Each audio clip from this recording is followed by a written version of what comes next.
guys, I'm Evanna Lynch. You may know me as Luna Lovegood, and I just saw Fantastic Beasts: The Crimes of Grindelwald. It's amazing, and I can't wait for the rest of the world to see it so we can all nerd out about it together. And I will be interviewing the cast of Fantastic Beasts. Cannot wait. Start this off by going, what a thrill it is to meet you.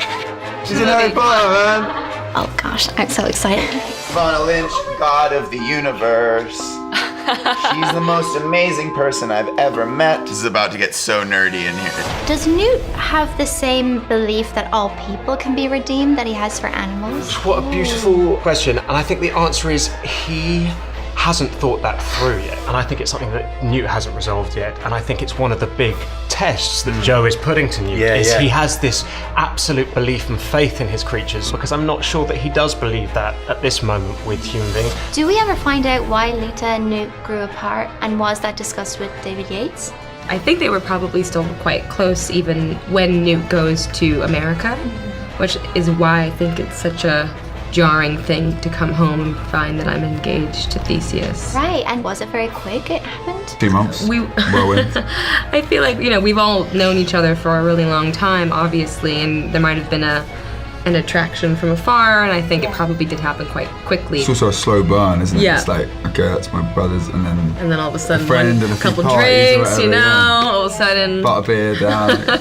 I was very sad that we missed the reunion, that we skipped that whole part. I wonder, did you guys discuss that, how you guys reconciled? I feel like a lot of it is in that moment at the end of the first movie, because I feel like he retains a lot. Yeah. Okay? The obliviation, it doesn't work on him in the right way because it only erases bad memories and he doesn't have any. He's had this vivid dream, and he has a dream girl in that dream, and then she walks into his, and there's his dream girl, and he goes, oh my God, that's how I got that scar. That's still with me. I feel like all of it comes flooding back in that moment. Why do you gravitate towards Nagini and vice versa? I think we're similar. She can definitely identify with the vulnerability that Credence has, and I think it's the freedom that Credence gives Nagini. She's been captured in this circus for I don't know how long, but even though she has this powerful beast living inside of her, she's never tried to escape. And it's only when Credence decides, I'm gonna go on this journey, that he motivates her. The last time he escaped, it wasn't even his intent. So this escape from the circus is much different. He doesn't even let the Obscurus come out to do it. He just knocks those fire drakes out of that cage with his hand, while she takes out Skander with the fangs of glory. I've been dying to talk to you about Queenie since the first one, because you'd think her being able to hear everyone's thoughts would make her so paranoid and cynical. How does she maintain her loving outlook when she hears the worst of people? It's kind of one of the things that I loved about her so much, is that she's just pure. I mean, the way that you react to trauma or things is really a sign of your character. There are people that have terrible things happen to them, and they are the most positive, peace-loving people, and that's the way that she views the world. She's just loving. I find Tina to be the most mysterious character in the whole series. What do you think is her motive? At the beginning of the first film, the world was much simpler for Tina. She had studied hard, she had gotten ahead at work, the rules and the system made sense to her. And then this guy shows up and says, your methods are insane in your country, and we have much more advanced ways of handling a lot of issues in my country. And it just started to broaden her horizons. So when you see her in the second film, she's more confident because she's been reinstated as an Auror, and there is a risk in going out on her own, but she's also more empowered to go out on her own at this stage as well, because she knows her instincts are good and she knows it's valuable to question the system. This film feels like a real turning point for Credence. It's like he can go either way. What advice would you give to him at this point? Do not trust leaders. Do not trust people who say they have answers. I see. People don't have answers, they're people. Trust yourself, dig into yourself, find your own truth, do your own research. I'm so obsessed with your performance with Dumbledore. That serenity, that inner wisdom, but also he's manipulative. That's what I like, and I love that, but it was so gently done. but he's sort of nudging people into. It's like he's 3 beats ahead and knows where he wants to get someone, so it's suggesting so that they think it's their idea, and then or Newt's smart enough to realize, hold on, why have you made me think I need to do this when you've told me to do this, you know? I love also about Jacob, he's so comfortable in the wizarding world among all the witches' wizards, but he doesn't seem to get jealous of their magical powers. Do you think he does at all? I think he would love to be able to do that stuff.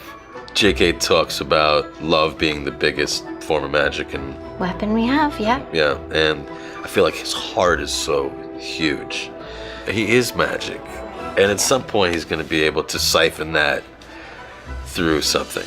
Has he fully given up hope that Grindelwald can come back to his side? I don't think he gives up on people, no. I think he still believes that there might be a possibility of turning him. The reason I stick to that isn't anything I was told or that I've read, it's just that there's that one line he says to Theseus, if he has the rally, don't interfere, just let it happen.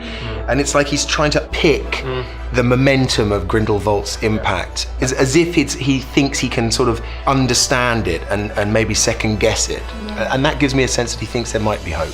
What do you think is Nagini's relationship to her malediction? Is she ashamed of it? Maledictus are bound to permanently become a snake at some point. I think, yes, she's learned to cope with it a bit, but it's a tragedy that she has to live with, and she knows that her time is running out. I love that line. You don't seek fame or glory. Do you think Dumbledore struggles with those qualities himself? Absolutely. He was very close to going around the world and conquering the world with Gellert Grindelwald. And suddenly it was like he caught himself. So I think he's always pulling back. And in a way, what we're seeing in this younger version, or the middle-aged version as I call him, not young, middle-aged Dumbledore, is a man trying to work all that out. Also, and this is something Joe Rowling said to me, the reason he loves Newt is because Newt loves beasts, and I think he thinks he's a beast. I think he thinks he's dark, that he's seen and done things that he wishes he hadn't, and he's constantly pulling himself back on the right moral side. Having worked with David Yates, I know he does this thing where he makes the performance your own. How did he get you to work with Eddie's performance? The focus was very much about the brother relationship. And I don't have a younger brother, I have a younger half-brother, but we didn't grow up with each other, and I got a few stories, and it was very much that the older brother shouts at the younger brother a lot and sort of bullies in a certain way because there's the responsibility. You know, it's all about 2 people just playing out the same patterns that they have for years. What about you, Zoe? What was your favorite thing working with David?